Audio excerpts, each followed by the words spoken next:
Oi pessoal, tudo bem? Aqui é o professor Leandro e a gente vai seguir com nossas aulas de metalurgia não ferrosos, já vendo a nossa terceira parte, né, que é o níquel.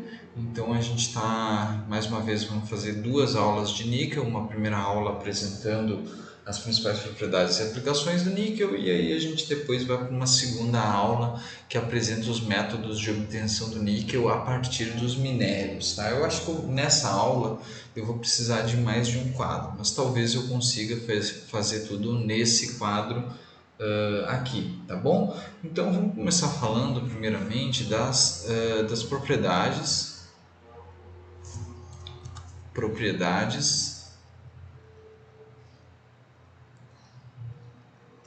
e aplicações do níquel, tá? Então, a gente pode dizer que o níquel ele é um metal, ele é interessante por alguns fatores, tá? A primeira coisa, ele tem propriedades semelhantes ao aço. Então, o níquel é um intermediário entre o aço, ele é semelhante ao aço no que se refere a, primeira, a resistência mecânica. A resistência mecânica.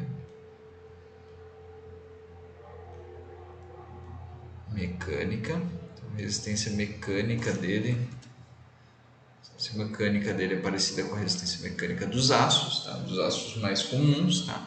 Ele tem uma dureza um pouco mais alta que a do aço, dureza um pouco mais alta que a do aço, e ele também tem uma tenacidade semelhante, na mesma ordem de grandeza que o aço. Tá? Isso já faz dele um metal interessante, apesar de ser um pouquinho mais denso que o aço, ele tem essas propriedades interessantes aqui que o aço possui. Tá? Além disso, ele tem então ele tem propriedades semelhantes ao aço e propriedades semelhantes ao cobre. Tá? Então, o que ele tem de propriedades semelhantes ao cobre? Bom, ele tem uma resistência à corrosão, ele tem resistência à corrosão, similar à do cobre. Tá? Ele também tem uma propriedades de oxidação, né? Então, ele tem propriedades de oxidação semelhantes às do cobre e a condutividade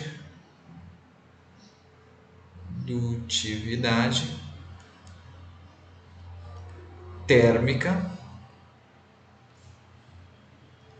e elétrica. Então, observem só, o níquel ele tem propriedades interessantes do aço, ao mesmo tempo que ele tem propriedades interessantes as do cobre.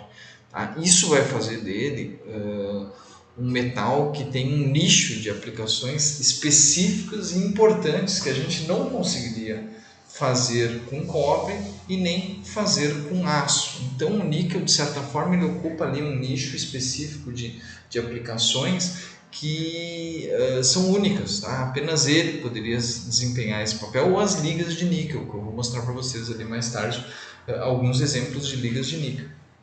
Tá? Então, de certa forma, é fundamental, o níquel é um metal bastante importante para diversos processos, vocês vão entender um pouquinho mais por quê. Tá? Além disso, ele tem uma densidade semelhante à do cobre, né? Densidade de 8,9 quilos por decímetro cúbico. Tá?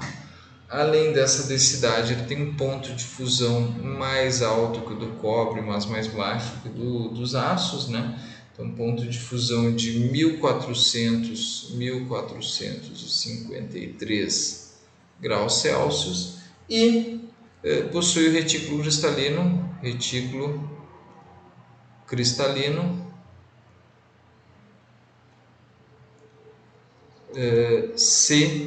CFC, tá? Então ele tem um retículo cristalino similar ao do cobre. Então o níquel ele tem propriedades intermediárias entre o aço e o cobre, né? Então ele é um metal que alia propriedades interessantes do aço, junto às propriedades interessantes do cobre, tá? O que faz dele um metal importante. Tá? E em relação às aplicações, a principal aplicação, tá?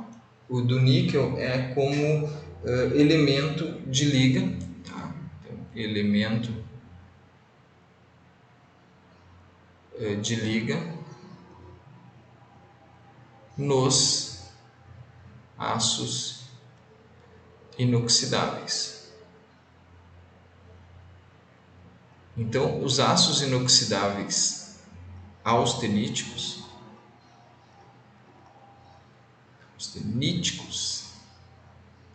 possuem apreciáveis quantidades de níquel, tá? E os aços inoxidáveis, boa parte dos aços inoxidáveis também possui grandes quantidades de níquel, tá?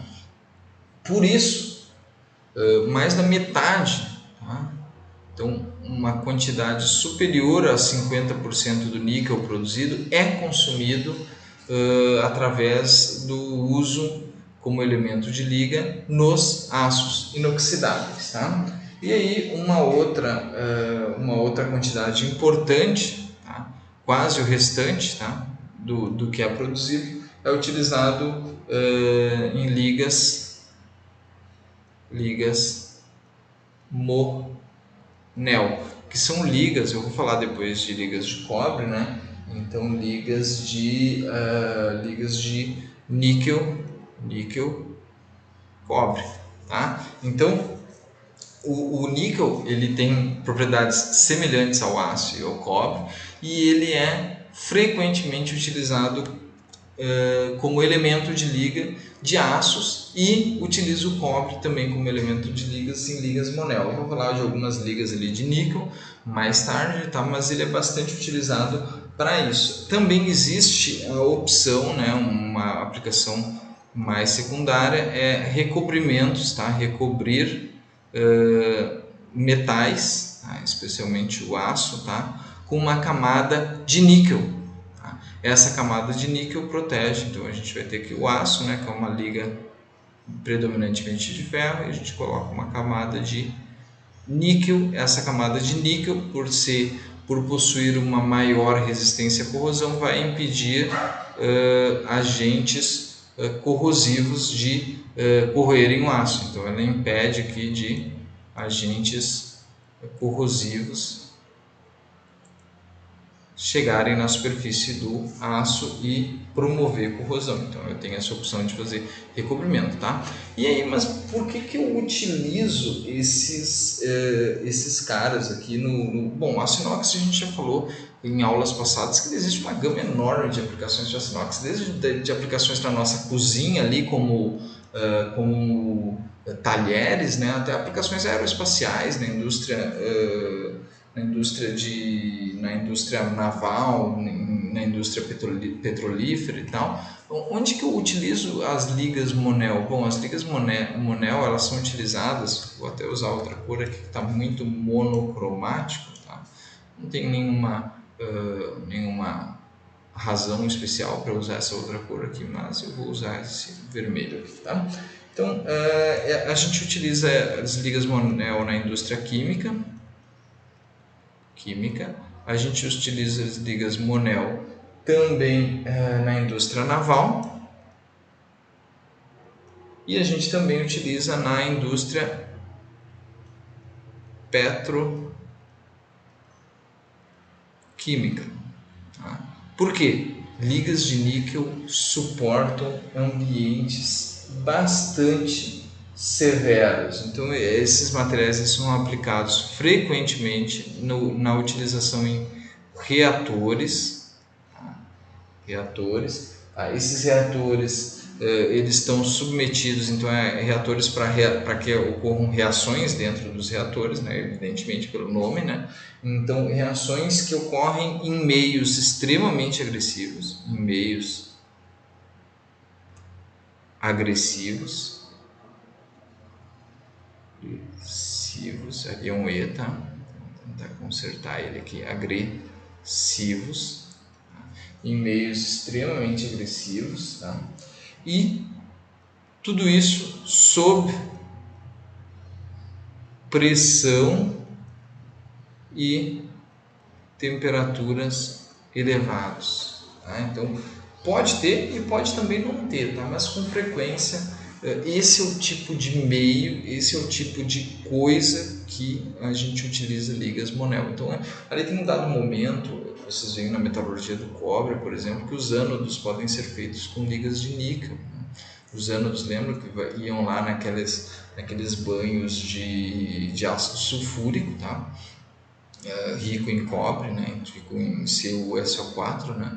E nesses banhos metálicos ali a gente utilizava ligas de níquel que resistiam à corrosão, aquelas condições, tá? Condições de temperaturas mais elevadas do que a temperatura ambiente e uma condição extremamente agressiva com meio ácido, tá? Então esse é só um exemplo inclusive pode ser considerado indústria química, mas na realidade é uma indústria metalúrgica, né? Então aí é bastante utilizado as nossas ligas de níquel, tá? Que possuem diversas aplicações em função especialmente a essa resistência à corrosão e oxidação, né? Além da resistência mecânica, tá? Das propriedades mecânicas que têm bastante semelhantes ao aço. Tá? Então essas aqui são as principais características do níquel, tá? E as principais aplicações dele, né? Que aí fornecem uma gama enorme dessas ligas Monel, e os aços inoxidáveis são uma gama enorme de aplicações diversificadas, tá? E aí ainda nesse quadro aqui, provavelmente eu não vou conseguir fazer com um quadro só, eu vou falar um pouco de depósitos minerais, tá? Então ocorrência, onde que ocorre, então vou falar um pouquinho de ocorrência, tá? Então a gente tem o maior produtor de níquel do mundo é a Indonésia. Indonésia, seguido de Filipinas, tá? Países asiáticos, né? E por último a Rússia, tá? E o Brasil está colocado um pouquinho mais embaixo. O Brasil é o oitavo maior produtor de níquel do mundo. Tá? Então a gente não está entre o top 3, mas está bem colocado entre os produtores de níquel. Tá? Onde estão os depósitos do Brasil? Bom, os depósitos do Brasil estão em ordem de grandeza, a maior parte em Goiás, tá? Seguido do Pará, tá? E do Piauí. Além disso, a gente tem em Minas Gerais e São Paulo, tá? Depósitos de níquel, tá? Se a gente pegar esses 3 primeiros estados, cerca de 98% do níquel produzido no Brasil está em Goiás, Pará e Piauí. Então é muito pouco em Minas Gerais e São Paulo, tá? Então esses são os locais de ocorrência do níquel no mundo e no Brasil, e eu ainda especifico eles por estado, tá? Então aqui a gente viu que são as propriedades, principais propriedades, algumas aplicações, tá? Dei alguns exemplos ali de aplicação e ocorrência, onde e em como que o Brasil está situado no mundo em relação à quantidade de minério e, aliás, quantidade de níquel produzida, tá bom? Então agora eu vou fazer um corte aqui e eu vou falar um pouco de mineração e beneficiamento, tá? Agora eu vou falar um pouco nesses locais aqui, como que são os depósitos de minério de níquel, tá? E como efeito beneficiamento para esses depósitos de minério. Então vocês vão esperar um pouquinho que eu vou cortar aqui. Aliás, vocês não vão esperar, né? Vai aparecer um corte, eu é que vou ter que cortar, apagar tudo e falar com vocês de novo, tá? Então vamos fazer a finalização da nossa aula aqui, né? Falando então de minérios. Então vamos trocar de cor novamente aqui, que eu gosto de fazer as coisas com o máximo de cores possíveis. Às vezes eu não me lembro, mas sempre gosto de usar. Tá? Então vamos lá, falando sobre minérios e beneficiamento. Então a gente tem aqui dois tipos de minério de níquel, tá? A gente tem os minérios denominados minérios lateríticos. Então, os minérios lateríticos são rochas, como é que é o nome daquelas rochas? As rochas sedimentares, tá? Então, são sedimentares, produto de intemperismo, tá?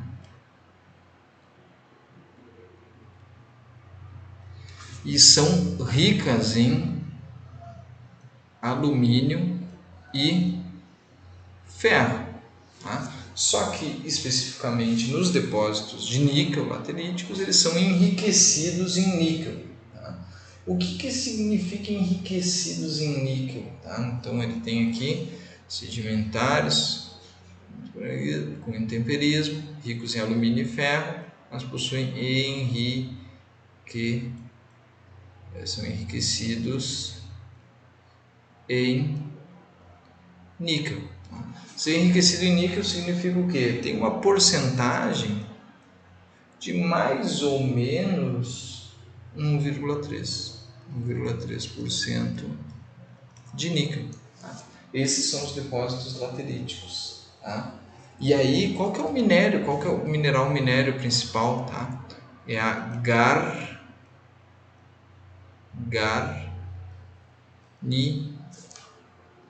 garnierita, que ela tem uma fórmula química bastante complexa. Tá? Ela tem a fórmula química Mg, aí uma solução sólida de níquel e cobalto, tá?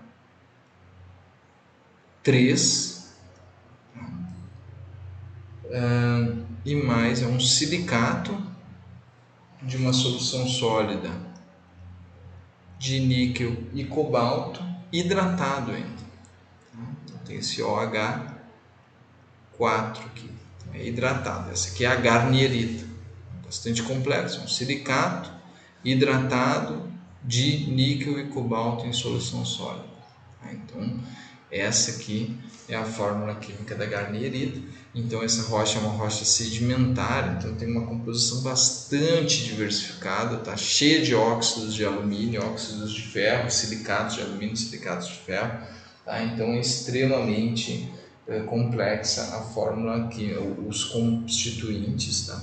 E para esse tipo de mineral, a gente vai seguir uma rota extrativa, então a extração dele, a rota extrativa de obtenção do metal a partir do minério,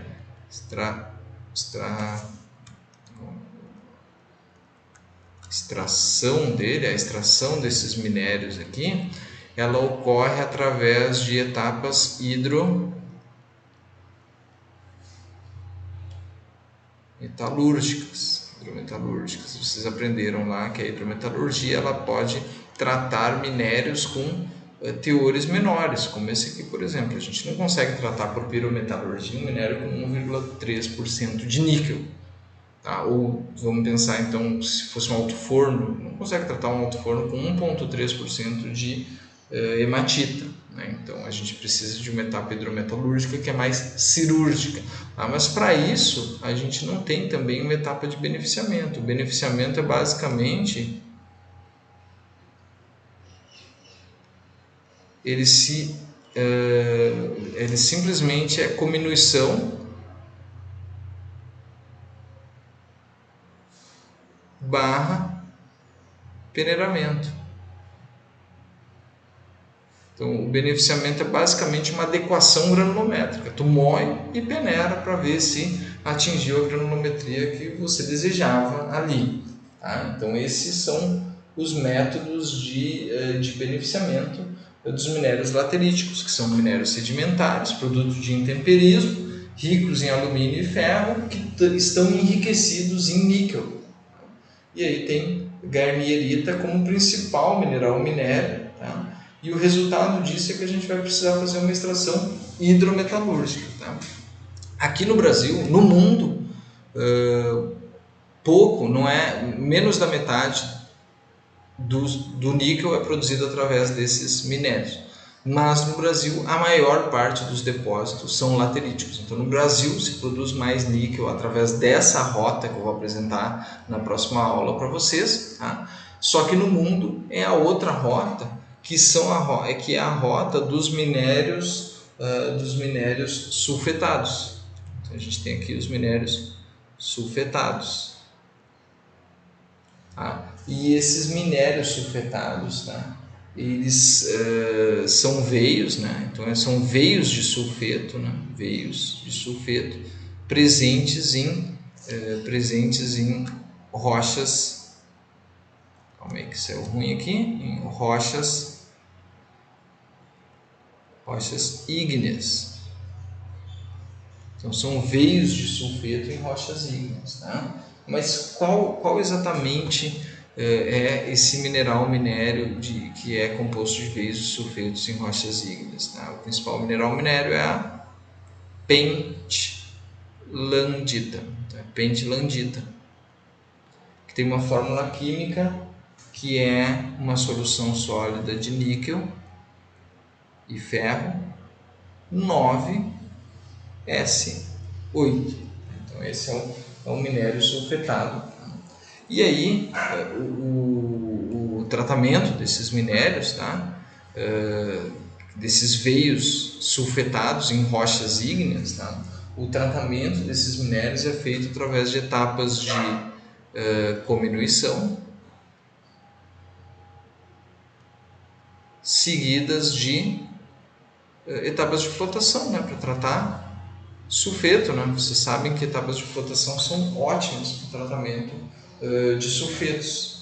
Então a gente consegue obter um beneficiamento dos sulfetos, tá bom? Então esses aí são os principais métodos de beneficiamento dos dois tipos de minério. Tá? Então eu quero que vocês também tenham em mente que no mundo há uma predominância de produção de níquel através de minérios sulfetados, mas no Brasil acontece o avesso. Predominância de produção de níquel é através de minérios lateríticos. Não significa que nós não tenhamos minérios sulfetados. Nós temos, inclusive, vou apresentar para vocês a rota de tratamento para quando a gente está tratando de minérios sulfetados, tá? E também, evidentemente, de minérios lateríticos, que é o que predomina no nosso país. Então, a aula que vem provavelmente vai ser também uma aula bastante longa, tá? Então, para finalizar aqui, eu vou falar as principais ligas, tá? Mas eu vou falar só nomes, diferentemente de alguns casos lá em alumínio, por exemplo, que eu acho que vocês viram no semestre passado, onde a gente tinha sistematizações de ligas. Aqui eu vou falar nomes e se vocês tiverem curiosidade, eu vou falar nomes e mais ou menos o que é a liga, tá? Se tem alguma coisa interessante sobre a liga, vocês podem pesquisar mais na internet, mas as principais ligas de níquel, tá? São elas: a liga Monel, a mais popular de todas, é uma liga de níquel e cobre. Níquel e cobre. Tá? Eu já falei, inclusive, na aula de boa parte das aplicações são feitas em ligas, boa parte das aplicações de níquel são feitas através de ligas Monel, tá? E aí tem a liga também, eu separei as ligas mais importantes. Se vocês procurarem lá em inglês, tá? Vocês podem procurar na Wikipédia, por exemplo, já vai dar uma boa ideia para vocês. Vocês podem procurar Nickel Alloys. E aí vocês vão encontrar uma gama enorme de ligas de níquel. É que eu estou separando 4 das mais importantes que eu acho, tá? Inclusive uma em Colloy, ela não é nem uma liga onde o níquel é o principal, é uma liga de ferro, cromo, níquel, tá? Chamada uma superliga.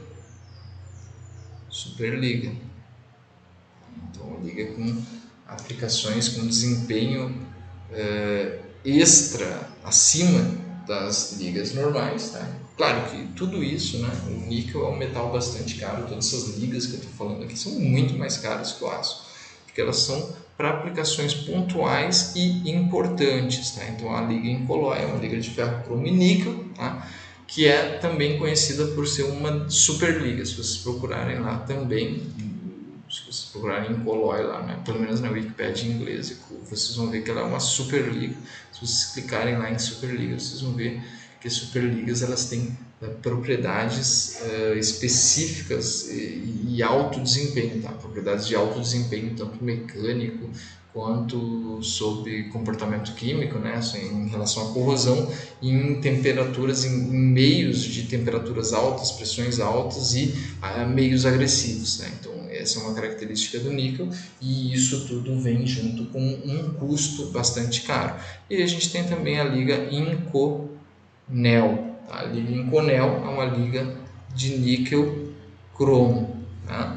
E aí, para finalizar, essa é uma liga bastante interessante, nitinol, que é aquelas ligas que tem memória de forma. Tá? Então, elas têm um formato lá, se a gente amassa elas e aí submete ela a uma dada temperatura, ela retorna a forma inicial, mesmo tendo sido deformada. Então é bastante interessante esse efeito.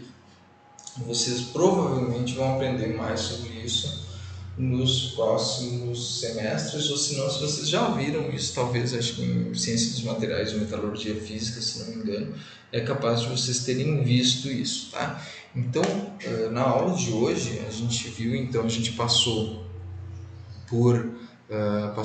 por propriedades do níquel e aplicações desse metal, né? Então nós vimos ali uma gama de propriedades, que o níquel está entre o ferro, né? As ligas de aço e o cobre, né? Então ele tem propriedades mecânicas semelhantes às dos aços, o que é ótimo, né? E ele tem também propriedades químicas semelhantes às do cobre, o que faz dele um metal ainda mais atrativo. E a gente viu que isso gerou uma gama de aplicações em meios extremamente severos, onde o níquel consegue resistir a esses meios. Tá? E aí, no fim de tudo isso, né, a gente acabou vendo também a ocorrência, né, quais são os principais países produtores desse metal, né, e o Brasil bem colocado, não entre os maiores, mas entre o top 10, né, então uma relevância importante no mundo, né? E por fim a gente viu também os tipos de depósito de níquel, né? Entre os depósitos lateríticos, que vão ter como produto, como resultado, um principal minério bastante complexo, né? A garnierita, e os minérios sulfetados, que são minérios de pentilandita, né? Sulfeto de níquel e ferro. Tá? E aí a gente viu que no Brasil os mais comuns são lateríticos, mas se a gente olhar para o mundo como um todo, o mais comum são os minérios sulfetados. Tá? E aí, para finalizar, a gente viu ainda alguns tipos de ligas ali, sistemas importantes onde o níquel está presente. Tá? Então, eu acho que o que eu tinha para falar na aula de hoje era isso. Eu espero que vocês tenham compreendido todo o conteúdo da aula, né? E se alguma dúvida ficou, vocês podem me procurar para algum dos canais de soluções de dúvidas que a gente tem. Tá? Então eu agradeço de todos a atenção, desejo a vocês um bom dia, boa tarde, boa noite, dependendo do horário que vocês estão assistindo isso aqui. Tá? E a gente se vê na próxima aula, tá bom? Então agradeço novamente a atenção e era isso que eu tinha para dizer e tchau, tchau!